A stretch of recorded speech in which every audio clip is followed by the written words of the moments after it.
કેમ છે મારા વાલા મિત્રો?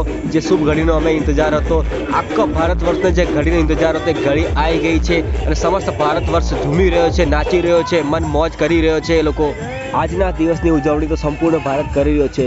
ભારતના સંપૂર્ણ ગામમાં, નાકે નાકા ઉપર, ગામે ગામમાં, નાના નાના મંદિરથી લઈને મોટા મોટા મંદિરમાં આજે ધૂમ મહોત્સવ મનાઈ રહેવામાં આવી છે.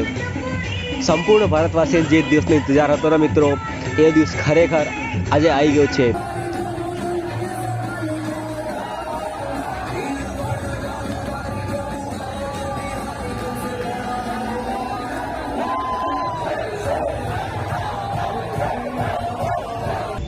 અમદાવાદમાં 21મી જાન્યુઆરીએ ખરેખર બહુ મોટો રથયાત્રા કાઢવામાં આવી હતી પ્રભુ શ્રી રામના નામની, જેમાં માનવામાં તો નહીં આવે કે 50,000થી પણ વધારે લોકો જોડાયા હતા આ રેલીમાં સ્વયં તરીકે.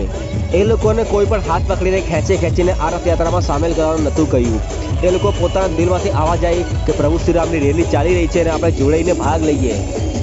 અને ખરેખર આ વિડીયોમાં તમે જોઈ રહ્યા છો કે લેડીઝ પણ પોતાના ઘરોથી નીકળીને આગળ આવી છે અને મોટા મોટા રથો કાઢ્યા છે. અમદાવાદમાં તો નાનાથી લઈને મોટા મોટા મંદિરોમાં ખરેખર વિશ્વાસ નહીં થાય, રાતે સુંદરકાંડનું પાઠ કરવામાં આવ્યું હતું. લોકો ઘણી બધી સંખ્યામાં અમે ભાગ લીધું હતું. એક હી નારા, એક હી નામ, જય શ્રી રામ, જય શ્રી રામ. સંપૂર્ણ ભારતમાં આજે ખુશિયા મનાઈ રહ્યું છે, પણ જે ભારતીય વિદેશોમાં સ્થાપિત છે, ત્યાં રહે છે, એ લોકો પણ આજે લાઈવ દર્શન કરી રહ્યા છે, જોઈ રહ્યા છે કે ભારતમાં આજે શું થઈ રહ્યું છે. ખરેખર આજે ભારતમાં બહુ મોટું કામ થઈ રહ્યું છે. મારા વાલા ભક્તજનો કોમેન્ટમાં જય શ્રી રામ જરૂર લખજો.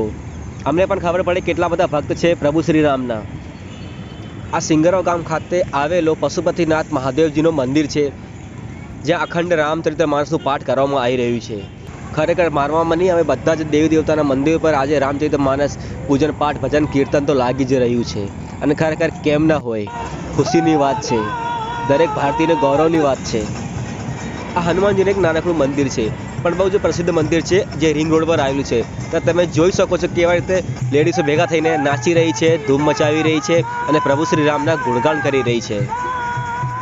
આવી જ રીતે ભારત દેશના તમામ નાના નાના મંદિરોમાં લોકો ભેગા મળીને ભજન કીર્તન ગાઈ રહ્યા છે, ધૂમ મચાવી રહ્યા છે.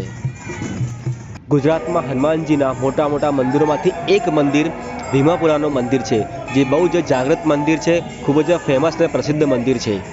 ત્યાં પણ આજે હજારોની સંખ્યામાં ભક્તોની ભીડ લાગી ગઈ છે. ભીમાપુરાના હનુમાનજીના મંદિરમાં 2 દિવસ પહેલાંથી જ રામચરિતમાનસનું પાઠ ભક્તિભાવથી કરવામાં આવી રહ્યું છે. જય જય શ્રી રામ મારા વાલા ભક્તો, જય જય શ્રી રામ. આ મંદિર તમે જોઈ રહ્યા છો પ્રભુ શ્રી રામ હનુમાનજીના બહુ જ પ્રસિદ્ધ મંદિર, જાગૃત મંદિર છે, જેનું નામ છે કષ્ટભજન દેવ. અને અમે અત્યારે પહોંચી ગયા છે સારંગપુર ધામમાં. સારંગપુર ધામમાં આજે હનુમાનજીના દર્શન કરવા માટે લાખોની સંખ્યામાં ભીડ તો આવી જ ગઈ છે, જે ભક્તોની ભીડ છે. 12:30 વાગે પ્રભુ શ્રી રામજીની અયોધ્યામાં મૂર્તિની પ્રાણ પ્રતિષ્ઠા કરવામાં આવી રહી છે. સમસ્ત ભારત વર્ષ એને લાઈવ જોઈ રહ્યું છે. અને અમે અત્યારે હનુમાનજી કષ્ટભજન દેવ સારંગપુર ધામમાં વિરાજમાન છીએ. અયોધ્યા ખાતે શ્રી રામજીની ભૂમિમાં આજે મૂર્તિની પ્રાણ પ્રતિષ્ઠા થઈ રહી છે. એની ખુશીમાં દેશના તમામ નાગરિકો ખુશિયા મનાઈ રહ્યા છે. સ્વયંભૂ રજા પાડીને પોતાના હાથમાં ઝંડા લઈને લોકો રેલીયા કાઢી છે અને ઘણી બધી સંખ્યામાં લોકો એમાં ભાગ લીધો છે. ભારત દેશના મોટા મોટા મંદિરોમાં તો આજે રથયાત્રા પણ નીકળી છે અને હજારોની સંખ્યામાં ભક્તો એમાં ભાગ પણ લીધું છે. અને એમાં રામ, લક્ષ્મણ, સીતા અને શંકર ભગવાન, પાર્વતી માતાનો ગેટઅપ ધરીને લોકો રથયાત્રામાં બેસીને તમામ ભક્તજનોને દર્શન આપી રહ્યા છે. જો તમને આ વિડીયો ગમી હોય ને તો કોમેન્ટમાં જય શ્રી રામ જરૂર લખજો અને વિડીયો લાઇક કરજો અને ચેનલને સબસ્ક્રાઈબ કરજો.